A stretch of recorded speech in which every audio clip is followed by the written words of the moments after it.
ఒక pharmaceutical API ఇండస్ట్రీలో manufacturing process గురించి ఈ వీడియోలో తెలుసుకుందాం. ఇందులో ఎక్స్ట్రాక్షన్ గురించి, distillation, filtration, pH adjustment, centrifugation, drying, ప్యాకేజింగ్ల గురించి పూర్తి వివరాలు తెలుసుకుందాం. ఒక ఏపీఐ ఫైనల్ స్టేజ్లో ప్రాసెస్ ఎలా ఉంటుందో తెలుసుకుందాం. అన్ని కంపెనీస్లో ప్రాసెస్ ఒకేలా ఉండకపోవచ్చు. ప్రొడక్ట్ని బట్టి సాల్వెంట్ కానీ, యాసిడ్స్ కానీ, బేస్ కానీ, రియాక్షన్స్ మరియు మ్యానుఫ్యాక్చరింగ్ ప్రొసీజర్ అనేది మారుతుంది. కానీ బేసిక్ ఇన్ఫర్మేషన్ ఈ వీడియోలో దొరుకుతుంది. కాబట్టి వీడియో చివరి వరకు చూడండి. ముందుగా ఎక్స్ట్రాక్షన్ గురించి తెలుసుకుందాం. ఎక్స్ట్రాక్షన్ అనేది ఆక్వస్ సొల్యూషన్లో ఉన్నటువంటి అంటే వాటర్ సొల్యూషన్లో ఉన్నటువంటి ఏపీఐని సపరేట్ చేసే పద్ధతి. అంటే వాటర్ సొల్యూషన్లో కరిగి ఉన్న ఏపీఐని ఒక సాల్వెంట్ని పంపి వాటర్ నుండి వేరు చేసే పద్ధతి. రియాక్షన్ తర్వాత వాటర్లో ఏపీఐ మరియు ఇంప్యూరిటీస్ కలిగి ఉంటాయి. ఇప్పుడు ఆ సొల్యూషన్ నుండి ఏపీఐని మాత్రమే వేరు చేయాలి. దానికోసం రియాక్టర్లో సొల్యూషన్ తీసుకుంటారు. ఆ తర్వాత తగిన సాల్వెంట్ తీసుకుంటారు. అంటే ఆ సాల్వెంట్ వాటర్లో కరగకూడదు మరియు ఏపీఐతో బాండింగ్ కలిగి ఉండాలి. అంటే ఆ ఏపీఐ ఆ సాల్వెంట్ తో కలవగలగాలి. అలాంటి సాల్వెంట్ ని తీసుకుంటారు. సాధారణంగా దీనికోసం ఆర్గానిక్ సాల్వెంట్స్ ని వాడతారు. సో సాల్వెంట్ ని రియాక్టర్ లోకి చార్జ్ చేసిన తర్వాత స్టిల్లింగ్ పెడతారు. స్టిల్లింగ్ అంటే రన్నింగ్ లో పెడతారు. రియాక్టర్ ని కొద్దిసేపు రన్నింగ్ లో పెట్టిన తర్వాత సెట్లింగ్ లో పెడతారు. సెట్లింగ్ అంటే రియాక్టర్ ని ఆఫ్ చేస్తారు.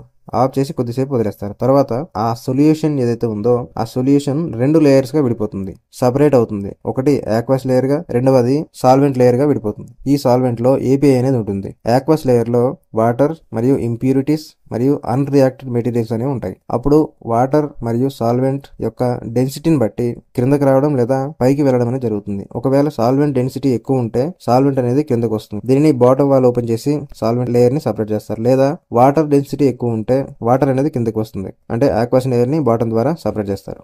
ఈ సపరేషన్ 2-3 స్టేజెస్ లో చేస్తారు. ఎందుకంటే కంప్లీట్ గా వాటర్ ని సపరేట్ చేయడానికి కోసం. సో ఎక్స్ట్రాక్షన్ కంప్లీట్ అయింది అంటే ఇప్పుడు ఏపీఐ అనేది సాల్వెంట్ లో కరిగి ఉంది. తర్వాత వాటర్ కంటెంట్ యొక్క చెక్ అనేది జరుగుతుంది. ఇక్కడ గుర్తుంచుకోవాల్సింది ఏంటంటే ఈ ఎక్స్ట్రాక్షన్ లో వాడే సాల్వెంట్ మరియు వాటర్ యొక్క రియాక్షన్ రేషియో కూడా ముఖ్యం. మరియు ఆక్వస్ సొల్యూషన్ యొక్క pH అడ్జస్ట్మెంట్ కూడా కొన్నిసార్లు అవసరం అవుతుంది. తర్వాత ఇంప్యూరిటీస్ ఏవైతే ఉంటాయో ఇంప్యూరిటీస్ తొలగించడం కోసం, ప్యూరిటీని పెంచడం కోసం ఫిల్టరేషన్ అనేది జరుగుతుంది. దీనికోసం లీఫ్ ఫిల్టర్ ని వాడతారు. ఫిల్టరేషన్ చేసే ముందు అవసరమైతే మెటీరియల్ ని బట్టి అందులో యాక్టివేటెడ్ కార్బన్ ని కలపడం జరుగుతుంది. ఇవి ఇంప్యూరిటీస్ ని తొలగిస్తాయి. ఇప్పుడు ఈ సాల్వెంట్ లో కరిగి ఉన్న ఏపీఐని సపరేట్ చేయాలి. దీనికి వాడే పద్ధతి డిస్టిలేషన్. సాధారణంగా 2 రకాల డిస్టిలేషన్లు ఎక్కువగా మనం చూస్తూ ఉంటాం.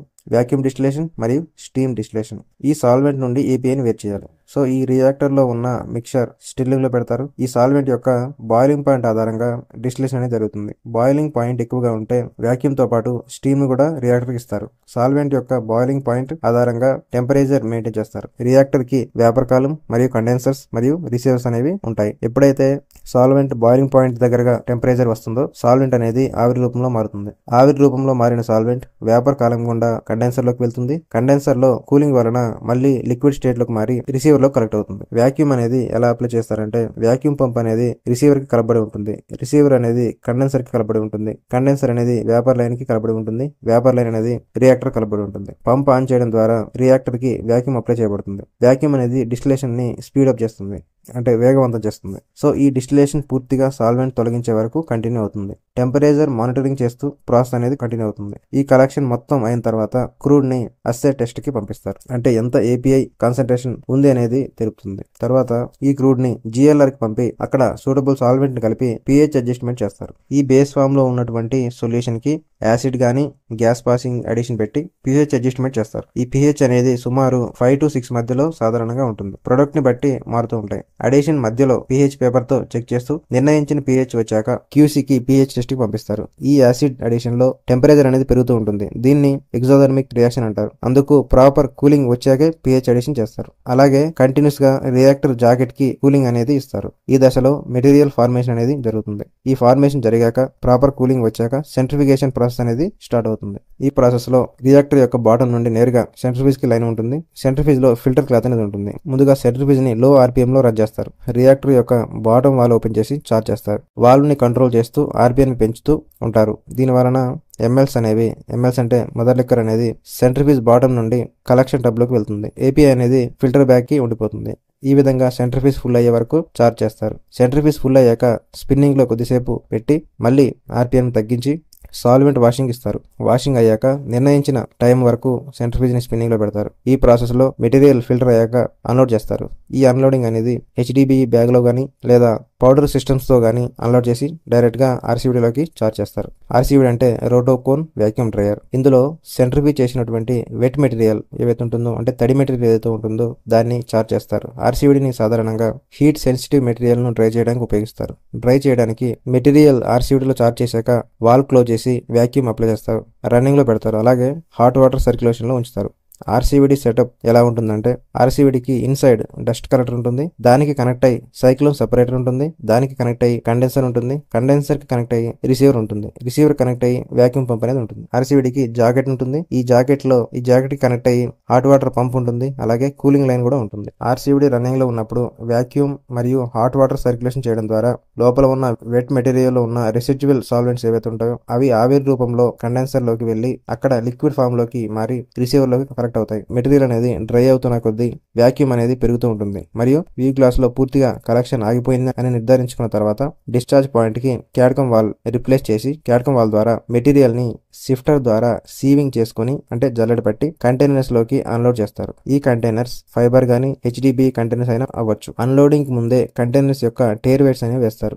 అన్లోడ్ అయ్యాక గ్రాస్ వెయిట్ ని వేయింగ్ చేస్తారు. వేయింగ్ అయ్యాక వేయింగ్ ని రికార్డ్ చేస్తారు. తర్వాత రోపింగ్ అనేది చేసి ప్యాకింగ్ కి రెడీ చేస్తారు. ప్యాకింగ్ కి రెడీ చేసే ముందు ఫైనల్ అనాలిసిస్ అనేది ఉంటుంది. తర్వాత ప్రొడక్ట్ లేబుల్స్ అనేది వేస్తారు. ప్రాపర్ సీలింగ్ అయ్యాక ట్రాన్స్పోర్టేషన్ కి సిద్ధం చేస్తారు. ఇక్కడ గుర్తుంచుకోవాల్సిన విషయం ఏంటంటే, ప్రొడక్ట్ యొక్క ప్రాపర్టీస్ బట్టి ఎక్విప్మెంట్ మారుతూ ఉంటుంది, అలాగే ప్రాసెస్ అనేది మారుతూ ఉంటుంది. ఇందాక చెప్పుకున్నట్లుగా ఫిల్టరేషన్ పర్పస్ లో మనం సెంట్రిఫ్యూజ్ ని యూజ్ చేసాం, అలాగే డ్రైయింగ్ పర్పస్ లో RCVD ని యూజ్ చేసాం. కానీ ఈ రెండింటిని చేయడానికి ఉపయోగపడేది ANFD. ANFD అంటే ఏంటి, అది ఎందుకు యూజ్ చేస్తాం? ANFD అంటే ఏంటంటే agitated nutsche filter and dryer.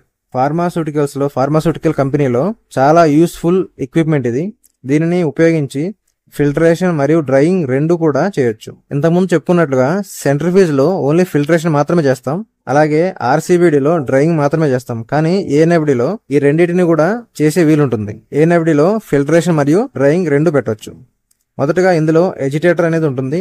దీనికి కనెక్ట్ అయ్యి గేర్ బాక్స్, మోటార్ ఉంటుంది, అలాగే హైడ్రాలిక్ సిస్టమ్ కూడా ఉంటుంది. హైడ్రాలిక్ అనేది ఎజిటేటర్ ఏదైతే ఉంటుందో దాన్ని పైకి కిందకి మూవ్ చేయడానికి యూస్ అవుతుంది. మోటార్ అనేది ఎజిటేటర్ ని క్లాక్ వైజ్ లేదా యాంటీ క్లాక్ వైజ్ తిప్పడానికి యూజ్ అవుతుంది. యాంటీ క్లాక్ వైజ్ ని కటింగ్ మోడ్ అంటాం, క్లాక్ వైజ్ డైరెక్షన్ ని ప్రెసింగ్ మోడ్ అంటాం. దీనికి ఒక మ్యాన్ హోల్ అనేది ఉంటుంది, డిశ్చార్జ్ వాల్ ఉంటుంది, view glass, pressure gauge, vacuum gauge ఉంటాయి. ఫీడింగ్ వాల్ మరియు MLs బయటకు పోవడానికి MLs అవుట్లెట్ కూడా ఉంటుంది. ముఖ్యంగా మెటీరియల్ ను ఫిల్టర్ చేయడానికి మధ్యలో ఫిల్టర్ బ్యాగ్ అనేది ఉంటుంది. ఆ మెటీరియల్ ఏదైతే ఉంటుందో ఆ మెటీరియల్ ని వాషింగ్ ఇవ్వడానికి వాషింగ్ లైన్ అనేది ఒకటి ఉంటుంది. అసలు ANFD ప్రాసెస్ ఎలా ఉంటుందంటే, రియాక్టర్ నుండి ఫీడింగ్ లైన్ గుండా లిక్విడ్ స్టేట్ లో ఉన్నటువంటి మెటీరియల్ ను చార్జ్ చేస్తారు. మెటీరియల్ ను చార్జ్ చేసేటప్పుడు ఎజిటేటర్ ను పైకి ఉండేలా చూసుకుంటారు. చార్జ్ అయిన తర్వాత MLs అనేవి ఇందాక చెప్పుకున్నట్లుగా మదర్ లెక్కర్ అనేది కిందికి రిసీవర్ లోకి వెళ్ళిపోతాయి. మెటీరియల్ మాత్రం ఫిల్టర్ క్లాత్ పై భాగాన ఉండిపోతుంది. ఫిల్టరేషన్ ని స్పీడప్ చేయడానికి N2 అంటే నైట్రోజన్ ప్రెజర్ ని అప్లై చేస్తారు. తర్వాత MLs మొత్తం కలెక్ట్ అయ్యాక డ్రైయింగ్ ప్రాసెస్ అనేది స్టార్ట్ అవుతుంది. డ్రైయింగ్ ఎలా జరుగుతుందంటే, ANFD చుట్టూ జాకెట్ అనేది ఉంటుంది. ఈ జాకెట్ గుండా హాట్ వాటర్ సర్క్యులేషన్ అనేది పెడతారు, వాక్యూమ్ అప్లై చేస్తారు. హాట్ వాటర్ టెంపరేచర్ కి లోపల ఉన్నటువంటి మెటీరియల్ డ్రై అవుతుంది. లిక్విడ్ అనేది వాక్యూమ్ గుండా బయట ఉన్న టబ్ లోకి వెళ్తుంది. డ్రైయింగ్ ప్రాసెస్ జరిగినప్పుడు ఎజిటేటర్ ని యాంటీ క్లాక్ వైజ్ గా మోడ్ లో పెట్టి ఉంచాలి. అప్పుడు మెటీరియల్ మిక్స్ అయ్యి డ్రైయింగ్ ఈజీగా అవుతుంది. MLs కలెక్ట్ అయినప్పుడు మాత్రం ఎజిటేటర్ ను ప్రెస్సింగ్ మోడ్ లో ఉంచాలి. మనం వాక్యూమ్ పెట్టినప్పుడు గానీ ప్రెజర్ పెట్టినప్పుడు గానీ ANFDకి ఉన్నటువంటి వెంట్ అనేది క్లోజ్ లో పెట్టాలి, లేదంటే ఆ వెంట్ ద్వారా ప్రెజర్ గానీ వాక్యూమ్ గానీ బయటకు పోతుంది. మెటీరియల్ కు సాల్వెంట్ వాషింగ్ ఇచ్చినప్పుడు ఎజిటేటర్ ని కటింగ్ మోడ్ లో ఉంచి వాషింగ్ ఇవ్వాలి. వాషింగ్ అయిపోయిన తర్వాత ఆ ఎజిటేటర్ ని పైకి ఉంచాలి. ANFD వల్ల అడ్వాంటేజ్ ఏంటంటే కొన్ని క్రూషియల్ బ్యాచ్ కంటామినేషన్ అవ్వకుండా ఉంటుంది. ఎందుకంటే ఇది కంప్లీట్ గా క్లోజ్డ్ కండిషన్ లో ఉంటుంది కాబట్టి ఎటువంటి కంటామినేషన్ అనేది జరగకుండా ఉంటుంది. అంతేకాకుండా సేఫ్టీ పరంగా కూడా రిస్క్ ఫ్రీ అనేది ఉంటుంది. సో మెటీరియల్ యొక్క ప్రాపర్టీస్ బట్టి, రిక్వైర్మెంట్ని బట్టి ఎక్విప్మెంట్ అనేది మారుతూ ఉంటాయి. ఓవరాల్గా మ్యానుఫ్యాక్చరింగ్ సంబంధించిన ప్రాసెస్ను ప్రతిదీ పాయింట్ టు పాయింట్ డాక్యుమెంట్లో చూపించాల్సి ఉంటుంది. అందుకు BPR కానీ, analytic reports, log books, cleaning records మొదలైన చాలా రకాల డాక్యుమెంట్స్ని రాయాల్సి ఉంటుంది. ఫైనల్గా QAకి ఈ డాక్యుమెంట్స్ అన్నింటిని కూడా సబ్మిట్ చేస్తారు.